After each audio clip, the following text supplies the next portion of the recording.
تعالوا يا ولاد، تعالوا شوفوا الدلع بقى، شوفوا الكلب ده بيتدلع ازاي. بصوا بقى، عامله له طبعا وجبه غذائيه كامله متكامله. باميه، مش عاجبه الباميه بقى، هياكل بطيخ. كل كل كل زيح زيح العيا مر زيح.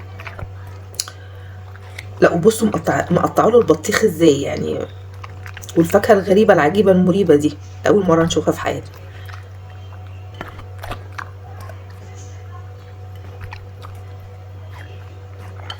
باميه مع بيض مع بطيخ ازاي؟ مش فاهمه. هو كلب بيزيح اي حاجه يعني. الطبق ده يتكلف كام؟ الطبق ده يعني لو عندنا في مصر يتكلف كام؟ مين بياكل الكلب بتاعه كده يا اختي؟ مش عارفه. وايه ده بقى ده؟ ان شاء الله ده كيكه ده ولا ايه؟ هي شبه الكيكه بس ايه مش عارفه، مش فاهمه. ايه ده؟ ايه ده؟ ايه مش عاجبك الاكل؟ تعالى يا اخويا، زيح زيح. لو بتاكله بايديها. ايوه، الف هنا.